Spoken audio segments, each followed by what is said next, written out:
तो फ्रेंड आज मैं आपको लेकर आया हूँ एक ऐसी जगह पर जो पूरे भारत की एकमात्र ऐसी जगह है जहाँ पर एक भैंस की समाधि है। ये भैंसनी समाधि आज હું નદી વચ્ચે થતો મોનપુર ગામનું ખારું પાણી મીઠું કર્યું હતું એટલે કીધું કે બેટા મારી સમાધિ તારી પહેલા લોકો તને પહેલા પગેલા। नमस्कार, मैं रमेश प्रजापति, स्वागत है आपका एक और नए वीडियो में। दोस्तों आज मैं आपको लेकर आया हूँ बोटाद जिले के झमराड़ा गांव में। दोस्तों ये जगह अपने आप में ही बहुत ही महत्वपूर्ण है क्योंकि यहाँ पर बहुत सारे चमत्कार और बहुत सारे पर्चे दिए गए हैं। तो सब कुछ जानेंगे आज के इस वीडियो में, यहाँ का पूरा इतिहास। तो वीडियो में आखिर तक बने रहिए और चैनल पर नए हैं तो प्लीज चैनल को सब्सक्राइब जरूर कर लीजिए। तो चलिए आज का ये वीडियो शुरू करते हैं।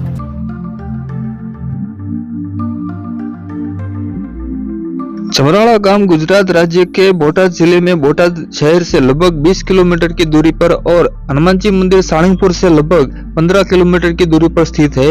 दोस्तों इस पूरी जगह का इतिहास हमने यहाँ के संचालक श्री वास्कुर बापू ने काफी अच्छे से बताया है, लेकिन एक समस्या है। वास्कुर बापू को हिंदी भाषा का कम ज्ञान होने के कारण उन्होंने सारा इतिहास गुजराती भाषा में ही बताया है। मुझसे जितना हो सके उतना मैं हिंदी में आपको बताने का प्रयास करूंगा। ફકડે લીધો પણ સંધ્યા ટાણે આવ્યા ધમરાળે ગુણવંત। ફકડાનાથ બાપાને એમના ગુરુની આજ્ઞા રંગપર ગામેથી થઈ હતી કે તમે ઉત્તર દિશામાં જાઓ અને જ્યાં રાત પડે ત્યાં રોકાઈ ગયો। એટલે ધમરાળા આવ્યા અને ધમરાળા બરાબર નદીમાં સૂર્યાસ્ત થયો એટલે નદી વચ્ચે ટીપ્યો ખોલ્યો। જે આ ધૂણો તમારી સામે છે આ ધૂણો એ ટીપ્યો ખોલો છો, આ નદી વચ્ચે ધૂણો છે। અને પછી બાપા એને રોકાણા અને આ જમરાળા ગામ એને કર્મભૂમિ બનાવ્યું। જીવાતોથી આ જમરાળા ગામમાં રહ્યા હતા અને ત્યાર પછી એમને જ્યારે દેહ છોડી દીધો, સ્વર્ગમાંથી થયા ત્યારે એમની સમાધિ ઉપર આ મંદિર બનાવ્યું સામે દેખાય। બરોબર, હવે આપણે મંદિરે દર્શન કરો। આ પ્રથમ ધૂણો, હા આ ધૂણો નદી વચ્ચે થતો। બરોબર।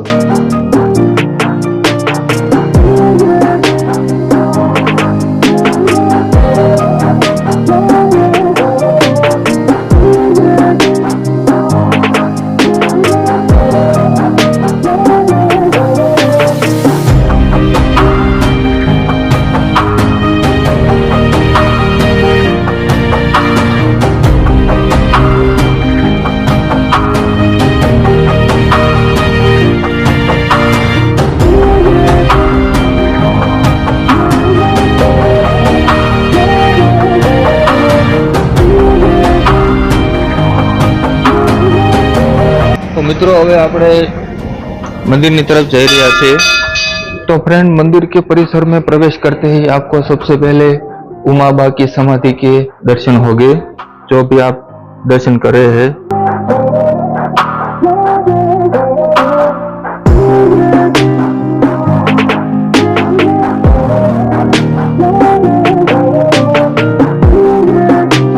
નદી વચ્ચે ચીપિયો લગાવ્યો અને ગામ લોકોમાં આજુબાજુમાં બધે એમની કીર્તિ ફેલાણી કે ધમરાળામાં એક મહાન ચમત્કારી સંત છે। એટલે લોકો માનતા એવા માંડ્યા, માનતા કરવા માંડ્યા અને ખેલ ફેરવવાની, શ્રીફળ વધેરવાની આવી બધી માનતા કરતા હતા।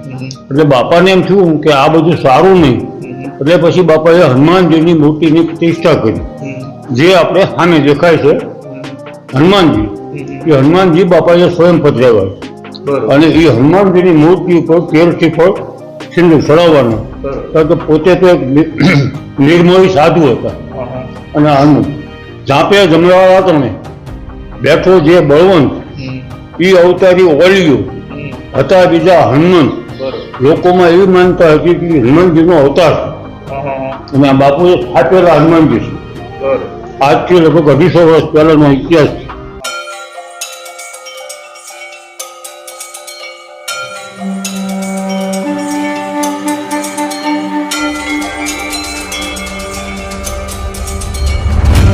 સ્વર્ગવાસ થયો ત્યારે એમની સમાધિ ઉપર આ મંદિર બંધાયું।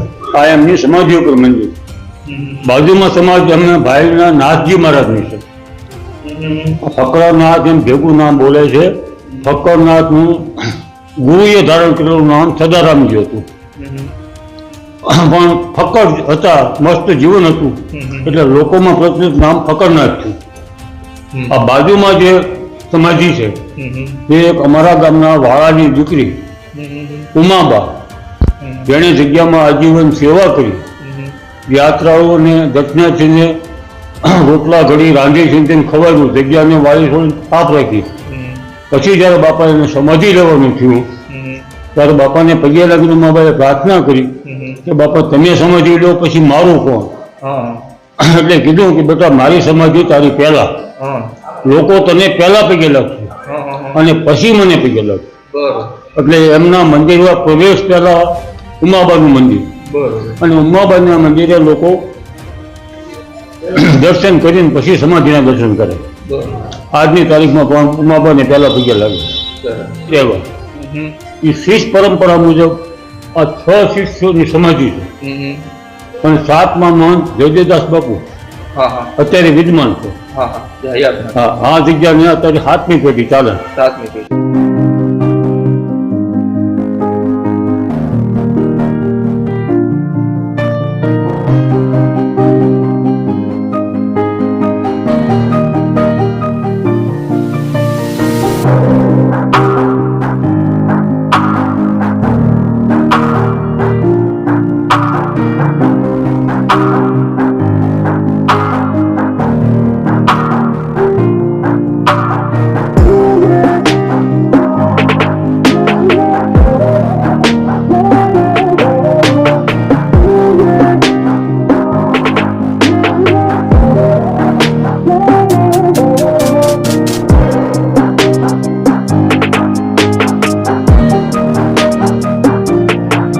અત્યારે જ્યાં જાય છે અને જે સ્થાન હું તમને બતાવું છું કે આ બાબાની બેઠક હતી.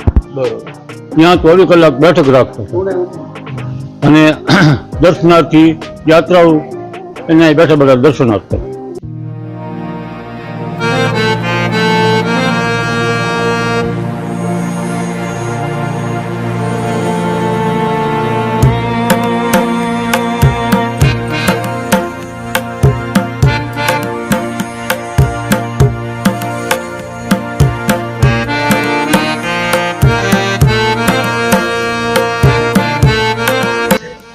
આ આપણે જે આવ્યા એક ભેંસની સમાધિ છે, અને આ ભેંસનો એવો ઇતિહાસ છે કે આ ભેંસ વરોળ હતી. વરોળ ભેંસ કોઈ વિયાયની, ડાયની, વિયાયની અને વરોળ હતી.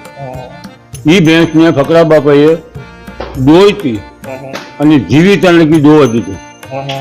આજ 250 વર્ષ થયા. હજી માનબાઈ ભેંસનું નામ આપ્યું હતું. એ માનબાઈની માનતાથી ટુકડો ચાલે છે અને યાત્રાઓ અને આ હરિહર હાલે છે અને જગ્યાનું ઘી હરિદ્વાર સુધી સેવામાં જાય છે. અને હા, અને એવું કહેવાય છે કે જેના ઘરે ગાય ભેંસ બીમાર હોય, દવાનો દેતી હોય, તો અહીંથી જે ટુકડો લઈને એને ગાયને આપે તો તરત એને દોવા દે. એની માનતામાં ઘી આવે, એનાથી અવેવટ ચાલે. બરોબર. ધાવણનું આવતું હોય. હા.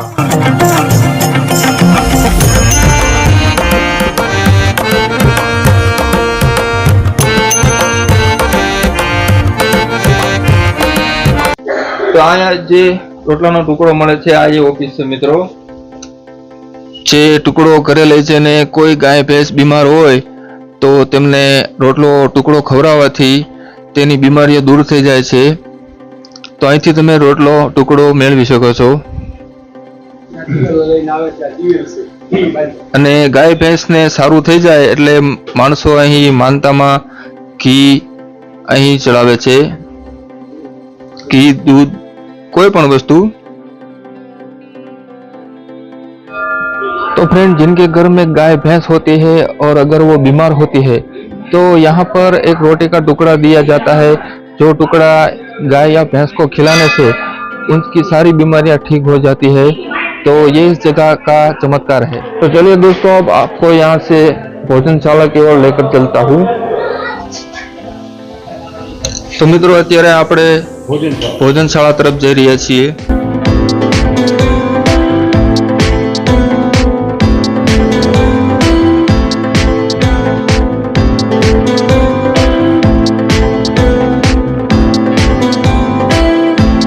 तो फ्रेंड ये यहाँ की भोजनशाला है। यहाँ आने वाले सभी यात्रियों के लिए हर समय भोजन की सुविधा उपलब्ध होती है। तो મિત્રો અત્યારે આપણી સાથે છે શારદાબેન, જે ઘણા વર્ષોથી અહીં મંદિરની જગ્યાની અંદર સેવા આપી રહ્યા છે। તો સીતારામ શારદાબેન, મજામાં? સીતારામ, આ 30 વર્ષથી સેવા કરું છું હા હા અને ફકડા બાપુની દયા છે મારે હા કે મને કોઈ દી કાંઈ થયું નથી હા હા અને ફકડોતા ફિકર નહીં, રાખે મનમાં જીત, હા હા ખારા જળ મીઠા કર્યા, બરગદ ફકડો પી, સરસ સરસ વાત છે। માને કર્યો આ સાચી અમાર ફકડા બાપુની। ને આપણી સાથે છે અગરસિંહ બાપુ। અગર બાપુ, તમે કેટલા સમયથી આ જગ્યામાં સેવા આપી રહ્યા છો? જઈએ હું હમણે થયો સરસ। ને શારદાબેન, તમે?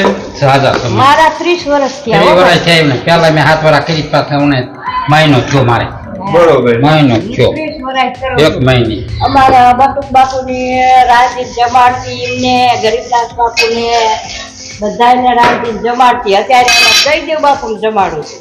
બરોબર। હા, બસ સરસ આ અમારી સેવા।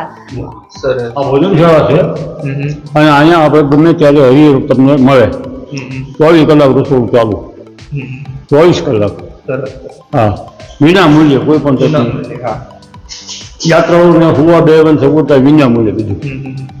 दोस्तों, अगर आप कहीं बाहर से आते हैं और यहाँ पर रात रुकना चाहते हैं तो यहाँ पर रहने की भी सुविधा है। यहाँ पर जो कमरे आप देख रहे हैं ये यात्रियों के लिए ही बनाए गए हैं, जो बिल्कुल निःशुल्क है।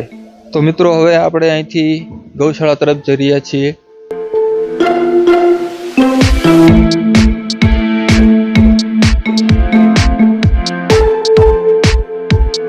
તો બાપુ, અત્યારે અહીં ગૌશાળામાં કેટલી ગાયો? 40 ગાયું છે 40 ગાયો। 40 ગાયું હા હા અને 40 ગાયોની મેં સેવા કરી। સરસ સરસ। तो देखिए दोस्तों, यहाँ पर लगभग 40 के आसपास गाय यहाँ पर मौजूद है। बहुत सी सुंदर गाय है यहाँ पर मौजूद है।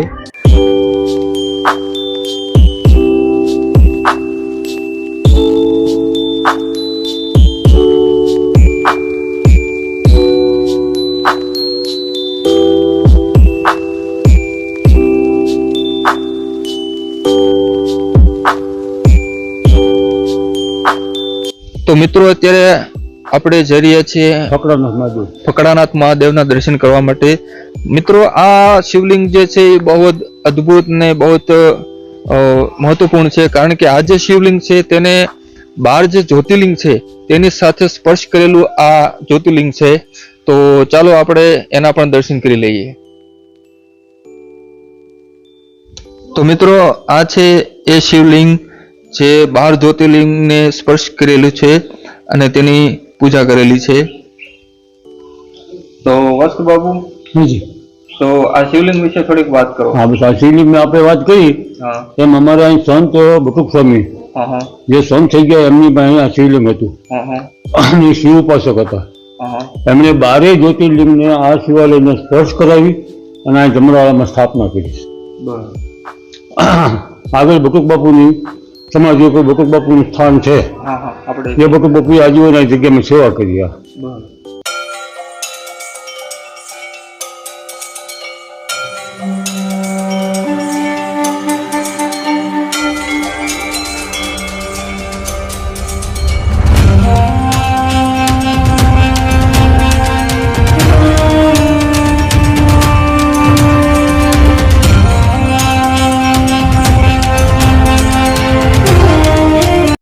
સૌરાષ્ટ્રને સંતોષણી ન હોય કાંઈ નવાય પણ ફરે નહીં ફકડાતણા વતની વિશે કઈ સંતોષ સોઠમાં થાય જ હા હા પણ ફકડા બાપા એવા સિદ્ધ યોગી હતા કે જેનું વતન કોઈ દી ફરતું નહીં।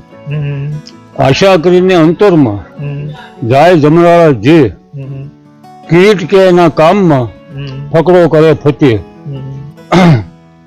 આ ફકડાનાથની શ્રદ્ધા રાખી અને જે કોઈ અહીં યાત્રાળુ આવે દર્શન કરે એના મનની મનોકામના પૂર્ણ થાય। હવે આપણે ગુજરાતમાં કહેવત છે કે મહાન ગયા લાકડા પાછા ન આવે પણ ફકડો પાછા ફેરવે મળ્યા ગયા મહાન। દાહા ખાતરનો દાખલો પ્રત્યક્ષ એનું પ્રમાણ। નસીબપુર ગામના દાહા ખાચર એને મરી ગયા પછી ફકડા બાપાએ 10 વર્ષ જીવાડ્યા હતા. એના વારસદારો હજી હાલ પણ ગઢડા, કારિયાણી, રોયશાળામાં છે. શિહોરમાં આનંદજી ગોર એને 60 વર્ષે 7 દીકરા આપ્યા હતા. તેના પરિવારના દીકરા હજી અત્યારે છે અને આ જગ્યામાં સદેથી દર્શન કરવા આવે છે. મોહનપુર ગામનું ખારું પાણી મીઠું કર્યું હતું. ફકડો ત્યાં ફિકર નહીં, રાખે મનમાં ધીર, ખારા જળ મીઠા કર્યા પ્રગટ ફરતો ફકડો પીર. મોહનપુર ગામ વલભીપુર તાલુકાનું એ મોહનપુર ગામનું ખારું પાણી મીઠું કર્યું હતું. આનંદજી ગોરને 7 દીકરા આપ્યા હતા. દાહા ખાચરને મર્યા પછી જીવતા કર્યા હતા. આવા ફકડા બાપાના અનેક પરચા છે અને હજી આજની તારીખમાં તમે જે કાંઈ શ્રદ્ધા રાખીને સંકલ્પ કરો સાચા દિલથી તો તમારી મનોકામના ફકડો પૂરી કરે. એક વખત જરૂર દર્શન કરવા આવજો. અત્યારે હાલ જગ્યામાં જયદેવદાસ માન તરીકે બિરાજમાન છે. તો મિત્રો આ તો આ જગ્યાનો પૂરો ઇતિહાસ જે ભાસ્કર બાપુએ આપને કીધો. તો આ વિડીયો તમને કેવો લાગ્યો તો કોમેન્ટમાં લખજો અને ચેનલ પર નવા હોય તો ચેનલને સબસ્ક્રાઇબ જરૂર કરજો. તો ધન્યવાદ તમારો ભાસ્કર બાબુ, અમને આ પૂરી माहिती देवा માટે તમારો खूब खूब आभार. धन्यवाद. संत महात्मा त्यागी जिन्होंने अपना पूरा जीवन सनातन धर्म की रक्षा करने के लिए और जग कल्याण के लिए अपना सब कुछ त्याग करके अपना जीवन प्रभु भक्ति में लगाया हो, ऐसे हजारों संत महात्मा हमको भारत में देखने को मिलते हैं. ऐसे ही एक संत महात्मा के आज आश्रम के हमने दर्शन किए. तो आपको ये आज का वीडियो कैसा लगा मुझे कमेंट में लिखकर जरूर बताइए. आज का वीडियो यहीं तक. तो दोस्तों जल्दी मिलेंगे और किसी जगह पर. तब तक के लिए गुड बाय. अपना ख्याल रखिए. इस वीडियो को यहाँ तक देखने के लिए आपका बहुत बहुत धन्यवाद. जय फगड़ानाथ.